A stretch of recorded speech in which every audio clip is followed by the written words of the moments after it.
اگر وہ کہتا ہے نا میں غیر مقلد ہوں، اس سے بڑا جھوٹ دنیا میں کوئی نہیں۔ ہر کوئی کسی کے پیچھے تو لگا ہوا ہے نا، جس کے پیچھے لگا تو اس کا مقلد ہوتا ہے۔ کتابیں پڑھ کے دیکھیے آپ، جس کتاب میں آدمی لکھے گا شیخ ہونا میرے شیخ، جس کا مطلب بزرگ مانا نا، اس کے مقلد ہو گئے۔ پھر اس کی کتابیں پوچھیں جی کون سی کتاب پڑھیں، ایک کتاب التوحید پڑھو، اس کا مطلب ایک انہوں نے اپنا آبجیکٹ ان کا ہے، ایک ان کا نظریہ ہے، ہر آدمی کا ہے۔ کوئی امام احمد حنبل کا مقلد ہے، کوئی امام شافعی کا مقلد ہے، کوئی امام مالک کا مقلد ہے، کوئی امام ابو حنیفہ رضی اللہ عنہ کا مقلد ہے، اور کوئی عبد الوہاب نجدی صاحب کا مقلد ہے، کوئی ابن تیمیہ صاحب کا مقلد ہے، کوئی علامہ شوکانی کا مقلد ہے۔ سب مقلد ہیں، آج بھی سب مقلد ہیں۔ کوئی صوفی محمد کا مقلد ہے، کوئی حافظ سعید صاحب کا مقلد ہے، کوئی شخص نہیں کہہ سکتا میں مقلد نہیں ہوں۔ کوئی مولوی زکریا صاحب کا مقلد ہے۔ اپنے اپنے امام کی بات مانتے ہیں، جو جس کی امام کی بات مانے گا اس کا مقلد ہوگا۔ لیکن یہ بات یاد رکھیں، عقائد میں کسی کی تقلید نہیں ہوتی، عقائد میں کسی کی تقلید نہیں۔ اللہ ایک ہے، اس میں کسی کی تقلید نہیں ہے۔ حضور صلی اللہ علیہ وسلم آخری نبی، اس میں کسی کی تقلید نہیں ہے۔ نمازیں 5 ہیں، روزے فرض ہیں، حج فرض ہے، زکوٰۃ فرض ہے، اس میں کسی کی تقلید نہیں ہے۔ یہ اسلام کے بنیادی ارکان ہیں۔ مسائل میں تقلید ہوتی ہے، مسائل میں تو جنہوں نے جس کے مسائل کو پسند کیا اس کے پیچھے لگ گیا، اس کا مقلد ہو گیا۔ تو یہ ابن تیمیہ صاحب جو ہیں ان کے مقلد ہیں، ابن قیم الجوزی صاحب اہل حدیث بھی ان کے مقلد ہیں۔ ان کی کتاب ہے جلال افہام، صفحہ نمبر 32، اور یہ بیروت کی چھپی کتاب ہے۔ لکھا ہے شیخنا ابو العباس بن تیمیہ رضی اللہ عنہ، ابن تیمیہ رضی اللہ عنہ۔ اور یہ کون سی صدی ہے؟ 8ویں صدی کی۔ اگر 8ویں صدی کے آدمی رضی اللہ کہہ سکتے ہیں تو 5ویں کے والے کو نہیں کہہ سکتے؟ بھی اگر یہ رضی اللہ عنہ ہو سکتے ہیں تو وہ بھی ہو سکتے ہیں۔ رضی اللہ عنہ کیوں ہو سکتے ہیں؟ ہم تو رضی اللہ عنہ سے کہتے ہیں جو سچ بولتا ہے، سیدھا سا مسئلہ ہے۔ جو جھوٹ بولے ہم اس کو رضی اللہ نہیں کہتے، چاہے ہمارا سگا بھائی کیوں نہ ہو۔ غوث اعظم رضی اللہ عنہ ہماری رشتہ دار تو نہیں ہے نا، وہ سید سادات سے تعلق رکھتے ہیں، صرف حسینی شہزادے ہیں، آل رسول ہیں، نبی صلی اللہ علیہ وسلم کے نواسے ہیں۔ لیکن ہماری اس سے اس لیے محبت ہے کہ وہ حضور صلی اللہ علیہ وسلم کے تابع فرمان ہیں۔ سچ بولتے تھے، کسی کا حق نہیں مارتے تھے، درگزر کرتے تھے، جھوٹ نہیں بولتے تھے، لوگوں کی مدد کرتے تھے، رات کو عبادت کرتے تھے، صبح سخاوت کرتے تھے، بڑے عالم تھے، بڑے بہادر تھے، امر بالمعروف کرتے تھے، نہی عن المنکر کرتے تھے۔ تمام وہ خوبیاں جو ایسے شخص میں ہونی چاہیے جسے رضی اللہ تعالیٰ عنہ کہا جاتا ہے، وہ تمام خوبیاں آپ کے اندر موجود ہیں۔ تو ان کتابوں میں پہلے لوگوں کو رضی اللہ عنہ لکھا ہوا ہے۔ تو جناب غوث اعظم رضی اللہ عنہ کہنا، اس میں کوئی جھگڑے کی بات نہیں۔ آیات میں نے آپ کو 5 سنا دی ہیں، اور کتابوں سے میں نے حوالے بھی سنا دیے ہیں۔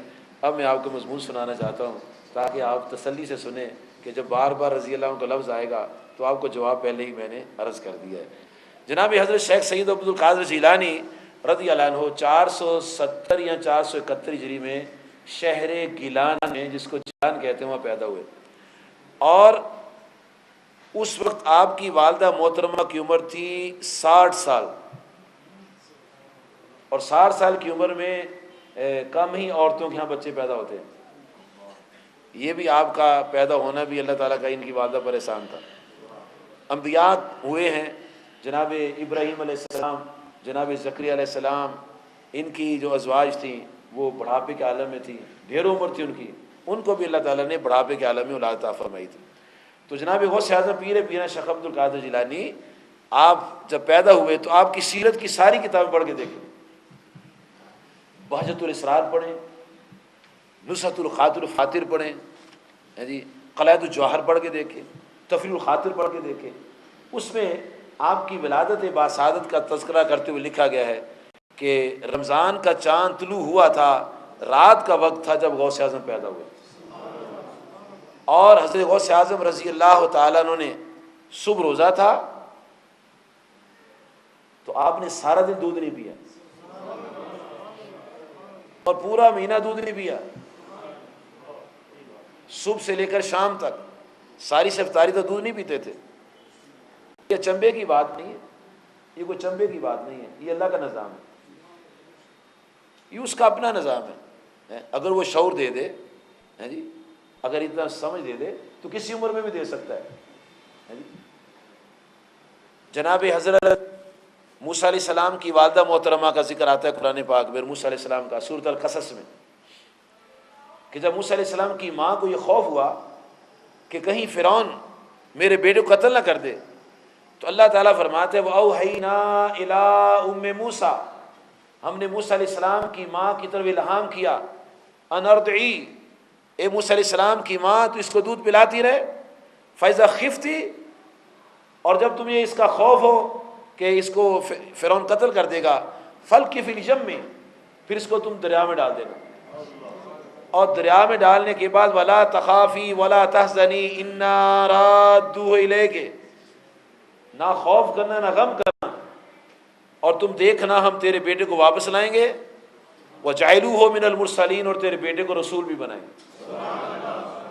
اللہ تعالیٰ نے پیش کی طور پر موسیٰ علیہ السلام کی ماں کو یہ ساری خبریں، غیب کی خبریں دے دی، غیب کی خبریں، اطلاع دے دی غیب کی کہ ایسے ایسے ہوگا، پھر واپس آئے گا بچہ اور اس کو رسول بھی بنائیں گے۔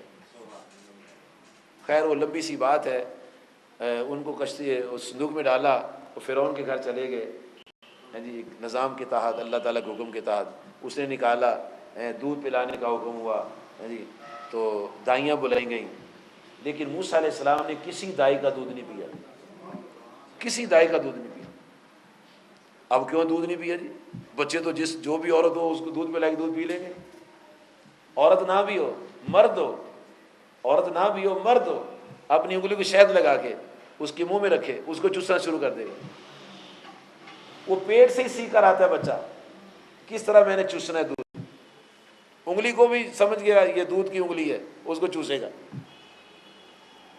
ہر مخلوق کو اللہ پاک نے پیدا ہونے سے پہلے ہی کئی علوم دیے ہوتے ہیں، ہر مخلوق کو، چاہے وہ انسان ہے، چاہے وہ پرندہ ہے، چاہے وہ چرندہ ہے، ہر مخلوق کو رب کائنات نے پیدا ہونے سے پہلے شعور دیا ہوتا ہے، فہم دیا ہوتا ہے کہ پیدا ہوتے ہی اس نے کس طرح اپنی زندگی کا آغاز کرنا ہے۔ بکری کا بچہ ہے وہ جو ایسے سے کر کے دودھ پیتا ہے ماں کا، بھینس کا بچہ ہے وہ ایسے سے کر کے پکڑ کے دودھ کھینچتا ہے جی، چڑیا کا بچہ ہے وہ ایسے منہ کھولتا ہے جی، مرغی کے انڈے سے بچہ نکلتا ہے، اور جب وہ پانی پیتا ہے تو چونچ اپنی پانی میں مار کے اپنا منہ پر کھاتا ہے۔ یہ اللہ پاک نے اس کو انڈے میں ہی شعور دے دیا تھا کہ تم نے ایسے پانی پینا ہے۔ ہر مخلوق کو اللہ تعالیٰ فہم و شعور عطا فرماتا ہے، یہ اس کا اپنا نظام ہے۔ جب اس کو مانیں گے تو بھی سارے مسئلے سیدھے ہو جائیں گے۔ رب کائنات کو قادر مطلق مانیں گے تو فرقے بھی ختم ہو جائیں گے۔ یہ فرقے بنے تب ہیں کہ جب رب کائنات کو خالق نہیں مانا، رب کائنات کو قادر مطلق نہیں مانا، تب فرقے بنے، کیونکہ ایسی ایسی باتیں بحث میں آتی ہیں جس سے پتہ چلتا ہے کہ اللہ یہ کام نہیں کر سکتا، اللہ یہ کام نہیں کر سکتا، اللہ یہ کام نہیں کر سکتا۔ تو جب اللہ تعالیٰ قادر مطلق نہ مانا تو فرقے بن گئے جی، جب اس کو قادر مطلق مان لیا ہوتا تو کبھی فرقے نہ بنتے۔ تو رب ذوالجلال قادر مطلق جو ہے یعنی وہ جس کو چاہے شعور عطا فرمائے، جس عمر میں چاہے۔ جناب موسیٰ علیہ السلام کی والدہ محترمہ نے ان کو صندوق میں بند کر کے دریا میں ڈال دیا،